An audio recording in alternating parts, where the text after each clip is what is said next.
Harka fuunee akkam jirtu hordoftoota daandii barnootaa nagaan keenya lafa jirtanitti isin akka qabu jechaa guyyaa irraa kan ammoo barnoota afaan Oromoo keessaa sagalee gabaabaaf dheeraa uumuu kan jedhu isiniif qabannee dhufnee jira.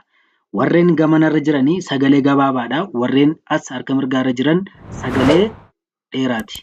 Isa kanaafi walumaa galatti sagaleen tokko akkamitti gabaabbataa yookaan sagaleen tokko akkamitti dheerataa kan jedhu garaagarummaa isaa isiniif qabannee dhufneerra. Isa kanaaf barnoota kana argachuudhaaf subscribe, share, follow gochuu hin dagatinaa. Akkasuma namoonni gaafa barreessitan qubeetti dabaltan yookaan itti hir'istan. Kana malees namoonni sababa rakkina maatiidhaaf, sababa rakkina qabeenyaa dabalatee namoonni mana barnootaa seentanii hin baratin haftan karaa lakkoofsa bilbilaa fuula iskiriinii kanarratti nu bilbiluudhaan bakkuma teessan teessanii karaa waatsaappii, karaa imoo, karaa zuumii barachuu ni dandeessu. Isa kanaaf sagaleen tokko kan inni gabaabbachuu danda'u yoo qubeen dubbachiistu gosa tokko taatedha. Asitti immoo sagaleen tokko kan inni dheerachuu danda'u yoo qubeen dubbachiistu gosa tokko lama taatee walitti aantee dhufte ni dheerata. Kanaaf garaagarummaa isaanii akkamitti barra yoo jenne karaa lama adda baasnee baruu dandeenya. Inni tokkoffaan qubeen dubbachiistu gosa tokko taatee qubee dubbifamatti maxxantee jirti yoo ta'e kan adda baafna. Lammaffaa immoo sagalee keenya irratti gabaabbata. Sagalee keenya irratti dafee citaa jechuudha. Isa kanaaf asitti sagalee dheeraadha, asitti sagalee gabaabaadha.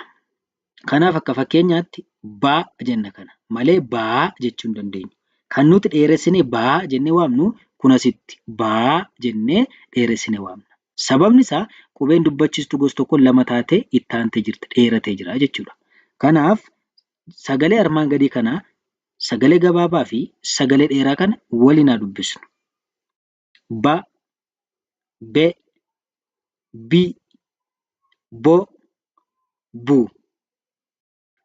Baa, bee, bii, boo, buu. Ca, ce, ci, co, cu. Caa, cee, cii, coo, cuu. Da, de, di, do, du. Daa, dee, dii, doo, duu. Fa, fe, fi, fo, fuu. Faa, fee, fii, foo, fuu. Ga, ge, gi, go, gu. Gaa, gee, gii, goo, guu. Ha, he, hi, ho, hu.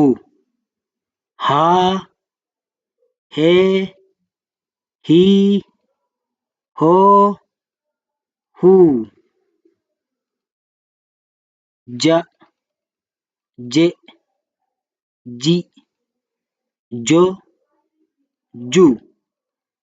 Jaa, jee, jii, joo, juu. Ka, ke, ki, ko, ku. Kaa, kee, kii, koo, kuu. La, le, li, lo, lu. Laa, lee, lii, loo, luu. Ma, me, mi, mo, mu.